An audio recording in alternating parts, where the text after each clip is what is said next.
வெற்றிலை வராகித் தாயின் வெற்றி வாக்கு இது. என் தங்கமே, தாமரையை நீ தொட்டு விட்டாயல்லவா? நேற்று உன் வாழ்வில் நான் சிறு மாற்றத்தை நிகழ்த்தினேன். அதை உணர்ந்தாயா? சில விஷயங்களை நீ வேண்டுவாய். அது கிடைக்க சிறிது காலதாமதமாகும்போது நீயே அதை மறந்து விடுவாய். ஆனால் உன்னுடைய எந்த சிறு வேண்டுதலையும் நான் மறக்கவில்லை. ஒவ்வொரு வேண்டுதலையும் ஒவ்வொரு சரியான நேரத்தில் நிறைவேற்றி வருகிறேன். இனியும் நிறைவேற்றுவேன். சரியான நேரத்தில் சரியான வேண்டுதல்கள் ஒவ்வொன்றாக நிறைவேறும். நீ எதற்கும் மனம் தளராதே குழந்தையே. எல்லா சந்தர்ப்பங்களிலும் உன்னை அன்போடு அரவணைத்து கொண்டுதான் வருகிறேன். என் பிள்ளை, உனக்கு செய்ய வேண்டியதை தக்க சமயத்தில் நான் நன்கு செய்வேன். சற்று பொறுமையாக இரு. என் மீது நம்பிக்கையாக இருக்கும்போது உனக்கான நியாயத்தை நான் செய்யாமல் போவேனா? நீ இழந்த அனைத்தையும் மீண்டும் பெறுவாய். அதற்கு உன் அன்னையான நான் பொறுப்பு. நீ விரும்புவது காலதாமதமாவது உன்னுடைய கர்ம வினையினால்தான்.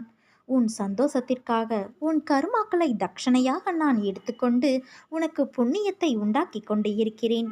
உன் கர்ம வினைகளை விரைந்து முடிக்கவே நானும் போராடி கொண்டு இருக்கிறேன். அதுவரை நீ அமைதியாக இரு. நீ என்னிடம் எதையும் வேண்டினால்தான் நான் செய்வேன் என்று அல்ல. உனக்கு எதை எப்பொழுது எப்படி செய்ய வேண்டும் என்று எனக்கு தெரியும். உன் ஆசைகள் எண்ணங்கள் அனைத்தையும் கூடிய விரைவில் நான் நிறைவேற்றி தருகிறேன். எப்பொழுதும் யாரையும் சார்ந்திருக்காதே குழந்தையே. உன் வாழ்க்கையில் இக்கட்டான நிலையில் எடுக்க வேண்டிய முடிவை நீயே முடிவு செய். உன்னுள் இருக்கும் நான் அதற்கு உதவி புரிவேன்.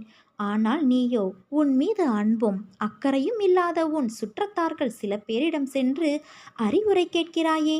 ஏன், உன் அன்னையான நான் உன்னோடு இல்லையா? எவர் மீதும் கோபம் கொள்ளாதே.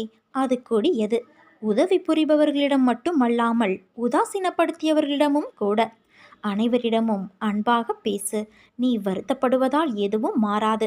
நம்பிக்கையோடு கம்பீரமாக உன் குறிக்கோளை நோக்கி செல் என் குழந்தையே.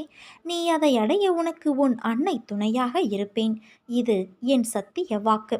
நான் உன் முன்னேதான் சென்று கொண்டு இருக்கிறேன். உன் செயல் அனைத்துமாக உன் அன்னை நான் இருப்பேன். என் தங்கமே, உன்னை நான் சரி செய்து வருகிறேன் என்று உணர்ந்து சில விஷயங்களை நீ மாற்றிக்கொண்டு வருகிறாய். நல்ல விஷயம்தான்.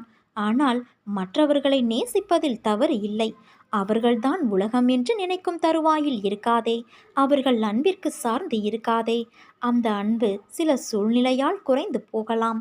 அந்த சமயம் உன் வாழ்க்கையில் வெறுமையை காண்பாய். நான் உன்னிடம் சொல்லும் அர்த்தங்களை புரிந்து கொள். அன்பு தவறு இல்லை. ஆனால் அளவு கடந்த அன்பில் எதிர்பார்ப்பு ஏற்படும். அதில் நீ மாட்டிக்கொள்ளாதே குழந்தையே. அது உன் வாழ்க்கையில் நிம்மதியற்ற சூழ்நிலையை உருவாக்கிவிடும். ஏனென்றால் இவ்வுலகில் எதுவுமே நிரந்தரமில்லை. இவ்வுலகில் நீ பிறந்தாய் வாழ்ந்தாய் என்று இருக்காதே. மற்றவர்களின் உணர்வை உன் உணர்வாக மதித்து நட. அந்த அனுபவத்தில்தான் வாழ்க்கையை உன்னால் வாழ முடியும். அதன் பிறகுதான் உண்மையான வாழ்க்கைக்கு அர்த்தத்தை நீ உணர்வாய். இவ்வுலகில் நிரந்தரம் என இருவரை நினைத்துக்கொள். ஒன்று உனக்குள் இருக்கும் ஆத்மா, இன்னொன்று உன் அன்னையான நான்.